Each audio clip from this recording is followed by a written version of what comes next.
Existem duas respostas radicalmente diferentes para a pergunta mais antiga da filosofia: o que fazer com a dor? Uma delas diz: controle sua mente e o sofrimento desaparece. A outra diz: não fuja da dor, ela é o material bruto da sua grandeza.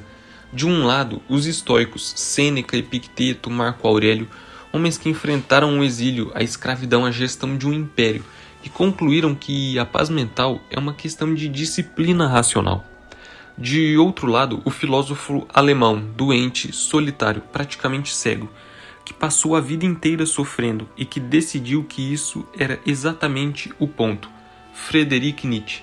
Os dois concordam em uma coisa: fugir do sofrimento é um erro, mas discordam sobre quase tudo o mais. Neste vídeo, nós vamos entender as duas visões a fundo, e afinal você vai decidir qual delas resiste melhor à vida real. Antes de entrar nos dois lados, precisamos entender por que essa discussão não é só acadêmica. A gente vive numa cultura que trata o sofrimento como um bug do sistema, algo que precisa ser eliminado, evitado, medicado, distraído.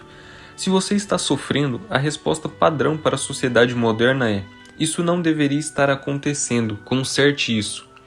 Tanto os estoicos quanto Friedrich Nietzsche discordam violentamente dessa ideia. Os dois nasceram em contextos de guerra, doença e instabilidade. Os dois construíram filosofias que tratam o sofrimento como parte estrutural da existência, não como um defeito. A diferença está no o que fazer com essa dor.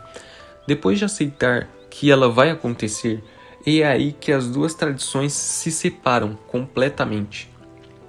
A tese central do estoicismo pode ser resumida numa frase de Epicteto, escrita há quase 2000 anos: os homens não são perturbados pelas coisas, mas pelas opiniões que têm das coisas. Repara na virada aqui. Epicteto não está dizendo que a dor física não existe, ou que perder alguém não dói. Ele está dizendo outra coisa: o sofrimento psicológico, a angústia e o ressentimento. O desespero não vem do julgamento em si, vem do julgamento que você faz sobre o evento. Isso leva à ferramenta central do estoicismo, a dicotomia do controle.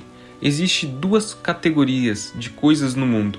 A primeira, o que está sob o seu controle, seus julgamentos, suas escolhas, suas vontades, sua reação.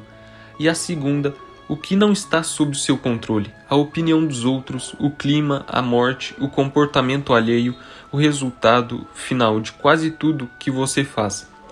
Os estoicos argumentam que todo sofrimento desnecessário vem de investir energia emocional na segunda categoria, como se ela fosse controlável. Você não controla se vai ser demitido, mas controla como interpreta isso. Você não controla se vai morrer, mas controla o significado que dá para o tempo que tem. Marco Aurélio, imperador de Roma, escrevia isso para si mesmo todas as noites, num diário que nunca foi feito para ser publicado, hoje conhecido como Meditações.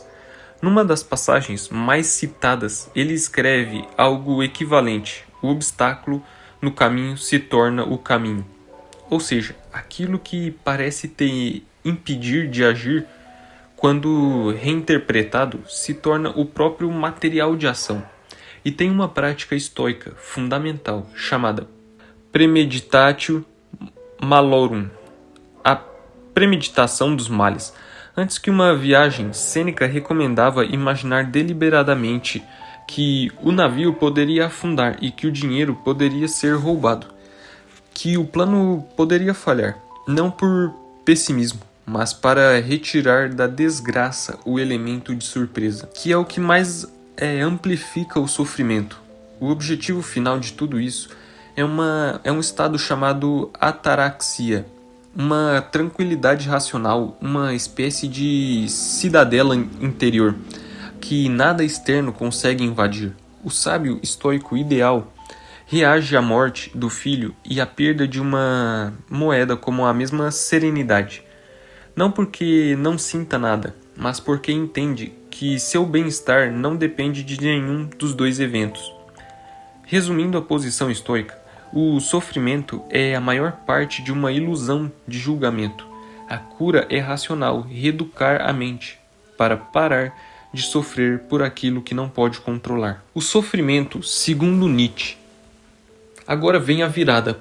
Por que se apresenta-se o sistema estoico para Nietzsche? Ele provavelmente diria: vocês não eliminaram o sofrimento, vocês só anestesiaram a vida inteira para não sentir nada. Nietzsche tem uma desconfiança profunda de qualquer filosofia que prometa paz. Como objetivo final para ele, isso é sintoma, não solução.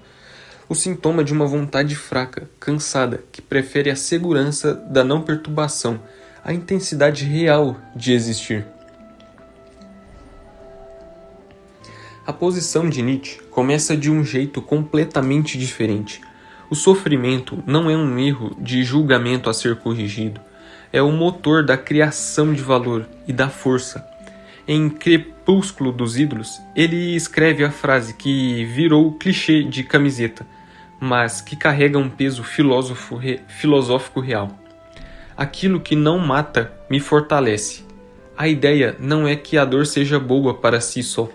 É que a superação da dor é onde a força se constrói. Um músculo cresce rompendo fibras sobre resistência. Para Nietzsche, o caráter funciona do mesmo jeito parecido. Sem resistência, sem obstáculos, sem ferida, não existe crescimento, existe só conforto, e um conforto não gera nada. Isso se conecta com o conceito de vontade de potência.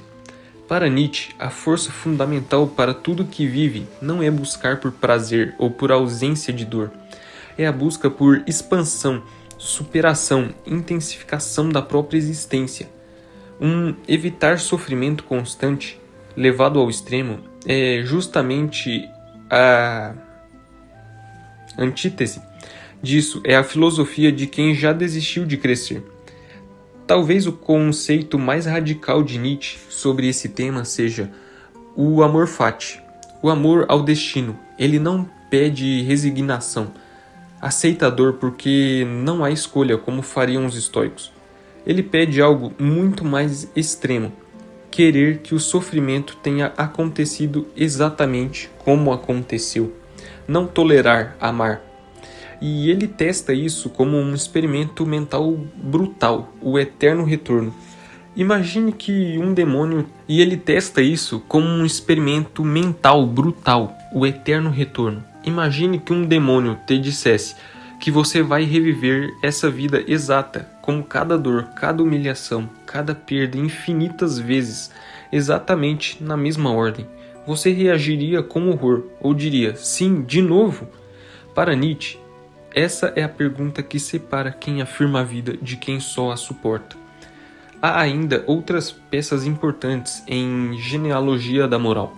Nietzsche não ataca o sofrimento, ele ataca a falta de sentido do sofrimento.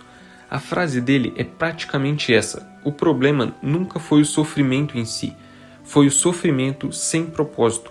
Por isso ele valoriza tanto a arte, a tragédia grega, a criação, porque são formas humanas de dar forma ao sentido à dor, transformando em algo em vez de simplesmente eliminá-la ou suportá-la. Resumindo, a posição de Nietzsche, o sofrimento não deve ser gerenciado sem racionalidade. Deve ser transformado, apropriado no limite, amado como parte necessária de uma vida que se afirma. Colocando as duas visões de lado, dá para ver exatamente onde elas se cruzam e onde elas se rompem. Onde concordam, os dois rejeitam o hedonismo, o ingênuo, a ideia de que a vida é boa, uma vida sem dor.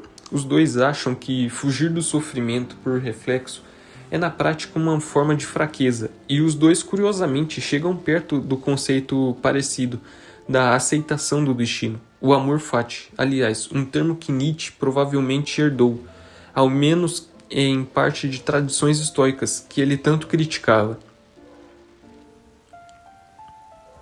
E onde se rompem de forma irreconciliável. Os estoicos buscam domar a reação emocional através da razão. Nietzsche desconfia profundamente da razão como ferramenta suprema.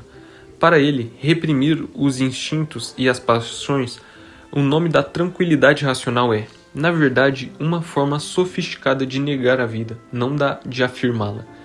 Os estoicos buscam ataraxia, a calmaria e a ausência de perturbação. Nietzsche busca o oposto, intensidade. Para ele, uma existência sem grandes tempestades emocionais é uma existência pequena, e a serenidade estoica pode ser na prática indistinguível do que ele chama de niilismo passivo. Desistir de sentir não é parar de sofrer.